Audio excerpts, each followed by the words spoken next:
Naran Singh, who will give us an overview of the Battle of Muzaffarabad, fought by Colonel Naran Singh, Commanding Officer, Fort Jack.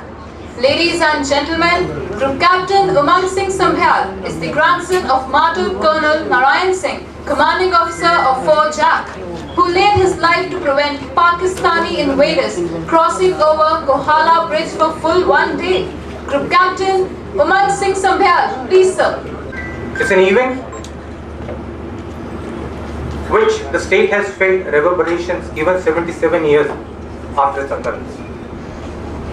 It's an event which has touched each and every one of our life and has been influencing us.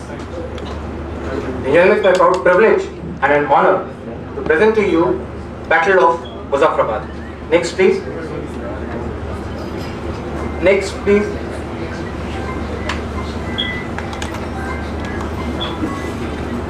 We can talk about it, we can choose our heroes, we can choose our martyrs, but we have a wisdom which we have attained from hindsight.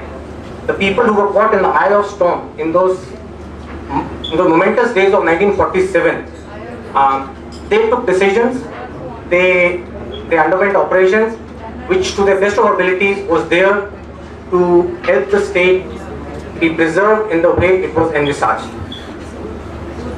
Next please.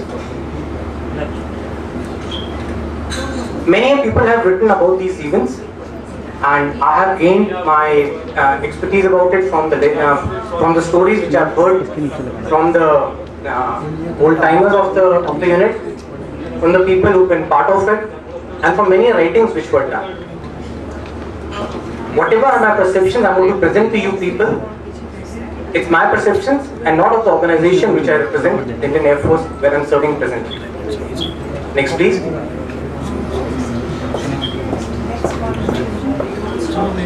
By 1833, Maharaja Gulab Singh, he had consolidated the state and had gone on to consolidating the larger part of the northern areas of Gilgit, Pakistan and Tibet. The armed forces, just go back please, the armed forces which were created in that part of the Khula Forge and the Jangi Forge were going to create in years to come the nucleus of the demographically diverse and all-inclusive J&K state forces. Try to remember, if you have to rule a state as diverse as J&K, it was important that every part of the state was being represented in this forge. This forge had people from Patohar, from Dogras, from Chalasis, from Ladakhis, from Kashmir, everybody was there. And that's how the state was being governed. For 100 years, the state survived on those ethos and those values which were created by Maharaja Gulab Singh. Please next. By 1904, the Britishers realized the importance of the area of Gilgit, Pakistan, and the centrality of the global pivot area, somewhere around Kazakhstan. They were dreaming of working from Shanghai to Cape Town overland. And that's where the state was caught in the cusp of this conflict which was going to emerge in the next 50 odd years. Next please. The Great Game was on. Mackindor's heartland theory was the governing factor which kind of convinced Britishers that Gilgit, Pakistan and the way to the Central Asia led through J&K and that needed to be controlled. In fact, Churchill is on record by May 1945 to have emanated a policy as to how to control this geographical area once the Britishers vacated the subcontinent. Next please. Like I said, J&K was at its cusp. It was caught between the Mackindor's heartland and the British rimland king of the ocean-intensive force it was. Next please. Young husband travelled and formulated postulates of theories which were there, which were going to govern the British policies for the next 40-45 years which were there. Obviously it finished with, next please, finished with Major Brown when he went on to evoke the revolt in Gilgit. 1935, Gilgit had already passed on to Britishers on a long lease. In those 15 years, the essential values and the ethos which were created by the Dogra rulers right from 1833 had got changed in those 15 years. There were a lot of resentment which was made to brew in those areas, which eventually led to the loss of this huge area of almost 72,000, which was the prime requirement of the Britishers when they wanted to retain the centrality in the Central Asia. Next please. Like I said, who would control the main artery leading into Central Asia was the thing which governed the British policy subsequently. Next please. J&K at the time was a little handicapped. It was totally western looking. The main routes were from the approach from Murree, Kohala through Domail onto Srinagar, or the alternate approach from Abbottabad, Manchera, Muzaffarabad and Domail, which was not the all-weather thing. Our link with rest of the India through Ravi was not really ready. So invariably, it was a given thing that everybody was assuming that when the independence happened, J&K needs to accede to Pakistan. Obviously, Maharaja Hari Singh, for the wise wisdom he had, he knew that for the Dogras and for people of this region, it was not just about the 60% population of the Muslim population which was there, there was also 40% of the Hindu population which was there in the state. That needed to be preserved, which both the populations would be safe if India accedes to India. Next please. Next one. Next please. Domain in those idyllic days. These were the times, the pictures of it. This is how the roads from Manchera and Murree headed onto it. These were the custom points which were there. The bridge on the left side bottom is the one from Kohala, on which the main axis used to be there. One on the right bottom is the one which is of the Domail, where in days to come a ferocious battle is going to start, which is going to change the destiny of the state forever. Next please. After Domail, it was an idyllic drive across River Jhelum on one side of you, the high mountains on the left side.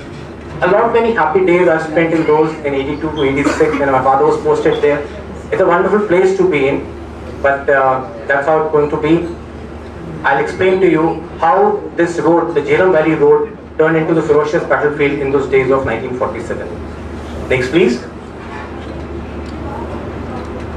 The state, thanks to Mr. Cyril Redcliffe's award of Gurdaspur, got the land link which allowed it not to be dependent on Pakistan to Shattardra Bulge, Sialkot or from Murree, Abbottabad. That was a very vital award which was given to us from Gurdaspur. Maharaja knew that it will take at least around another 3 months before the road across Ravi could be built upon, and Jammu can have that link, and through Banial we can have that inherent link with it. He needed to hold on till the time the state was already under a strong economic embargo which was going to be set up by Pakistan. Next please. This is how Gurdaspur allowed that land link between Punjab and J&K. Next please. The J&K leadership dilemma. Please next. Maharaja Hari Singh, he was vacillating on accession for various reasons which we are all aware of. It was mainly, he felt that British's influence would prevail and state could be retained in the way it was supposed to be. Next please. Pandit Ramchandra Ka, he favored the independent J&K, which eventually was kind of not allowing the right links to form between the state and the central government which was coming up. He was eventually dismissed in 47. Next please. Major Scott, he favored accession to Pakistan. He was saying to the all the British, all the tourists. But two very vital things he did. He advocated the reserves at Gadi or Dulai, and eventually he rendered his service back to the Maharaja when he was leaving Rawalpindi, when he was being repatriated back from state. He told the army headquarters that Pakistan is training large amount of tribesmen to invade the state in 1947. Next please. Brigadier Rajinder Singh inherited a command which had the forces of just one division's strength, which is now being looked after by 14 divisions, being spread across the whole length and breadth of the huge state. He was trying to consolidate with the all the penny pocket deployment which were there. Then came Colonel Naran Singh, my grandfather, who was the commanding 4th Kashmir Infantry at that time in Domail, guarding the vital gateway and the ingress into the valley. Next please. In terms of national leadership, somehow, please next. The Prime Minister Pandit Jawaharlal Nehru was somehow not very amenable to seek Gilgit and Baltistan integration to India. In all his notes and everything, he had kind of always chosen to omit this. These things we will see how it panned out subsequently when the war happened. Next, please. Admiral Louis Mountbatten, the Viceroy, he knew about the invasion plans. It was all the British complacency which was at that time. He wanted to settle Kashmir with the paramountcy of the British interest at the time. Next, please. VP Menon, Gopal Krishna Iyer, despite seeking the accession, were the ones who eventually ceded large part of Gilgit, Mirpur, Memar, Bagh, all these parts to Pakistan now, Pakistan occupied Kashmir. So there was a larger dynamics and larger games which were at play in those 1947, which perhaps Maharaja Hari Singh was not aware of. Next, please. In terms of Pak leadership, next, please. Muhammad Ali Jinnah was aware that Maharaja wanted to avoid joining Pakistan by joining hands with Sheikh Abdullah. So just matter of time, and the deliberations were going on between everybody to seek it. Next, please. The leaders of the attackers, Zaman Kayani, Khurshid Anwar, Shaukat Hayat Khan, they were always squabbling between them, and which eventually brought down the invasions quite a bit. Next, please. Brigadier Sher Khan, Colonel and Major General Akbar Khan, they planned the whole operations. He took all the maps from army headquarters when he was posted there in Delhi of all the J&K things. When India tried to launch the operations, they realized there were no maps left in army headquarters in Delhi.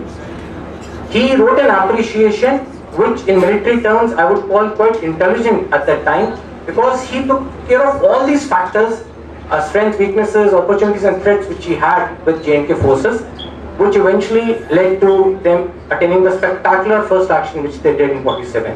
And obviously, next please, the traitors of the era, Major Aslam Khan, Captain Azam Khan of 4th Kashmir Infantry, the people who caused the maximum damage of subverting the state.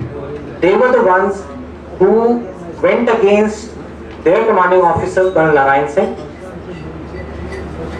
Colonel Naran Singh had recommended Brigadier Aslam Khan for military cross in Second World War in Burma. He ordered military cross to him. He used to treat Captain Azam Khan, the man who was eventually responsible for his death, like his son. He had saved him during Second World War in an ambush. He used to treat him much more than a son, and he trusted his word. When in reports came and was told to Colonel Naran Singh that probably your troops may not be so loyal to you, he went on like a typical infantry officer, no, I have lived my life with these troops, I trust them more. He offered to resign. He trusted the word of Captain Azam Khan, which eventually was not to be. Next, please. Obviously, for Pakistan, this Muzaffarabad-Naushera belt was also important, like Britishers. It kind of threatened their heart of the Punjabi Pakistan. It allowed the threat to their water security. It allowed the threat to their Bangla headworks. Everything was a threat if India stood at Naushera-Muzaffarabad belt. So they had to be pushed back. And for that, they had made the deal with the Britishers to take Srinagar and the valley, which needs to be integrated onto, they wanted it to be integrated to Pakistan. Next, please. Next, please. So the end states which were desired by United Kingdom, next please, was obviously to have the unfettered access through sympathetic Pak government to Gilgit areas for monitoring Soviet Union nuclear program, which was just about starting now. And for Pakistan, most of the debt to Pakistan, Punjab and North-West Frontier province, as well as have water security to Pakistan. Next please. Lieutenant Naran Singh Samyal, my grandfather, a brilliant officer. Please, next please. Commission 1924 and first officer from State Forces to Staff College at Quetta, 1939. Commenced command of 4th Kashmir Infantry on 7th January 1944. Next please. They had the battle honors Kennedy Peak, it was one of the highest decorated battalion of that time. Unit was 50% Hindu DOGRAS and 50% Mohammedan DOGRAS. The unit was deployed in Domail, which was gateway to Kashmir 1947, like I explained. Next please. Is a firm proponent of his troops' integrity despite the intelligence inputs which I told you. This is my grandfather, Naran Singh, handing over the samurai sword to Maharaja Hari Singh in November 46 when he came back from Burma after the war. I was extremely happy. It was a fine unit with very fine ethos, good troops, but unfortunately the events which were going to happen, they were designed much in advance. Whatever people may say, it was not the religious frenzy of that time. Major Aslam Khan was repatriated out of state for his father's treachery, and he had joined the British end and subsequently joined on to Pakistan, who was making contact with the old comrades of his Muslim companies in 4 Kashmir Infantry, and it was all planned. It could not have happened that suddenly one fine night, 400 people of a Paltan decide to mutiny and go against the Maharaja who wished it. Next, please. I'll just touch upon the strength weaknesses. It was a war-bonded unit, very fine unit. Next, please. The weakness was obviously the vast frontage. They were deployed all the way from Kupwara all the way to Kohala. It's a huge thing which is not by being protected almost 3 divisions. The Shara leaves were on. The ability to reinforce were there because all the troops were dissipated all across the states. The main reserve battalion of the Kashmir Brigade, 9 Kashmir Infantry, was sent to Punjab. So there were no reserves to follow on. Opportunities, next one, was that there were some inputs, but they were not really credible, and no CO would ever doubt his troops with which he has fought the war, he has fought his whole operations with. Obviously the threats were, the economic blockade was already there, state forces reserve dissipation was happening, Major Aslam Khan had made contact with all the troops which were there, and the Muslim conference influence on the Patuharis of 4 Kashmir Infantry. Next, please. This is the force which were there, just 3 battalions, one at Domain, 6 Kashmir Infantry at Bunji Leh, and 7 Kashmir Infantry with only 2 companies. They were going to form the reserves which were going to be there to aid the thing when, if at all, there was a threat. Next, please. Against this, Pakistan put almost 10,000 people. 7 infantry was already concentrated in Mari Abbottabad, who were going to follow up and try to consolidate onto this Naushehra Muzaffarabad belt, which was the main aim. And given chance they would like to go all the way up to Srinagar, it would have been a catastrophe which was waiting to happen. It got triggered. Next, please. On 21st, 22nd October night, when the breach in impregnable fortress Dumel was there. And those who know geography and for the military minds were there, try to understand it was an impregnable fortress at that moment. We had Kishanganga on one side of the river, Jhelum on the other side. We had a whole battalion which was battle hardened there, awaiting them. It could have only fought, it could have only fallen by the treachery which happened on the night of 21st, 22nd October. When, please next please. There were how the companies were deployed. The Hindu companies were there at the extreme ends, Kohala, down south towards Murree, and at Kupwara. The Muslim companies were kept by Colonel Naran Singh in front of him and guarding the main, not the main route, it was from the Manshera Abbottabad, and from there only it was decided by Pakistan to invade, not from the main Kohala route, which was being guarded by the Hindu company, which was there. So they choose, and it was only happening by the large scale int which were there on 21st, 22nd October. The Muslim troops, the same people with whom they had fought the war, they had fought, shed blood together, they were the ones who led the Pakistani invaders to the defenders, killed them, quite a few of them in the night. Next day morning, when they attacked Muzaffarabad and Domain, please next please. This was the seat at Domain. Colonel Naran Singh realized that the only defense was if he blew up the bridges onto Kohala and at Domain. If you realize, like I told you, we were a western facing state at that moment. Everything was coming from these 2 bridges. If they would have been blown, the state would have actually gone into pecuniary. There was no way that we could have sustained it.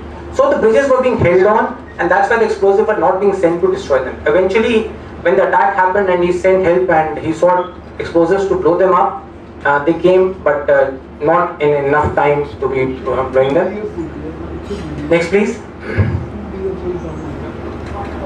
On night of 21st October, like I said, Charlie Company Commander Captain Azam Khan, he allowed them to cross from their area.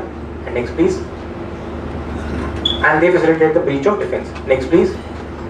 What happened that when they came on the early morning of 22nd October, since it was Dussehra time, all the DOGRAS of the Paltan were on leave. So the tradition was that at the time of Dussehra, the Muslim Guard used to be kept in the armory. So that time it was the Muslim Guard which was there.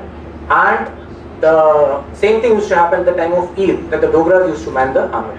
It was very specifically chosen the attack happened at the time of Dussehra. And Colonel Naran Singh with his limited manpower was a huge strength which attacked him. However, Bishan Singh with his MMG platoon at Muzaffarabad, they fought till the end. Eventually, by late 22nd October, when he realized the things, and he had sent the message back home to Maharaja, to Captain Naseeb Singh, who had eventually passed it to Maharaja, and Maharaja himself wanted to lead the advance back, and obviously was held back by Brigadier Rajinder Singh. He tried to link up with his Hindu Dogra company at Kohala. He tried to move when he was ambushed and killed that night, on the night of 22nd, 23rd October. That was the time when Brigadier Rajinder Singh. So, state was in the most precarious time. Next, please. If you see, 18th October, they were there in Manchera. Next, please. 21st, 22nd, 23, on 23rd, the battles happened around Muzaffarabad. 23rd October, Colonel Naran Singh was killed on way to Kohala. 23rd October, we had the Battle of Gadi, which Colonel Rajinder Singh will be covered subsequently. On 24th, 25th, what happened was at Uri and Bunyar. At Uri and Bunyar, the famous battles happened. Next, please. And so on and so forth. 26th, it happened at when Rajinder Singh, he lost his life. 27th, next please, they entered Baramulla. Next please. 29th, the advance to Gulmarg axis was happening. That's when the famous battles. Next please. IF got into the act on 29th October. So they were the ones who helped in stemming the advances and attacks at that time. And by 3rd November, that was the furthest advance they had. Next please. By 5th November, the attackers had fallen back to Uri. So this was the prime time when it was Dogra soldiers, the Dogra troops who were fighting and holding on to the invader. There was no outside help which was coming. It was some of the soils who was fighting and trying to defend this land. Next please. Eventually at Chakoti, the line of control became, and this has became the international borders. We lost the huge borders which were there from Chakoti onwards on all the way to Muzaffarabad. Next please. Obviously the consequence of delay at Domel allowed the enemy to be delayed by 30 hours. And it allowed the men and troops to be sent forward and fight the fighting withdrawal which happened with Brigadier Rajinder Singh and his troops. The Bravery company at 4 KI, which was located at Papwara, the Hindu company, they fell back and came to Baramulla, and they were along with Lieutenant Colonel Diwan Ranjit Rai, when eventually they held the fort and allowed them not to proceed to Srinagar. So it was only Dogras and the fighting of Jack Rifles troops which ensured that valley was safe. Next please. This was in the making in Battle of Jhelum, and Brigadier Rajinder Singh and his troops from the state headquarters, they were all collated together, and many a battle. If you see that this is typical scene how it would look like at that time. Jhelum on one side, the road on one side. It was a defender's nightmare, it was a attacker's nightmare. Next please. And it's on record that they were just shot by 5 miles short of it, and that's when the whole attack petered out and they could not move forward. The attackers, they were pushed back. I am through. There were lessons which are there, but I'll leave the veterans and everybody to talk about it. Thank you so much, sir.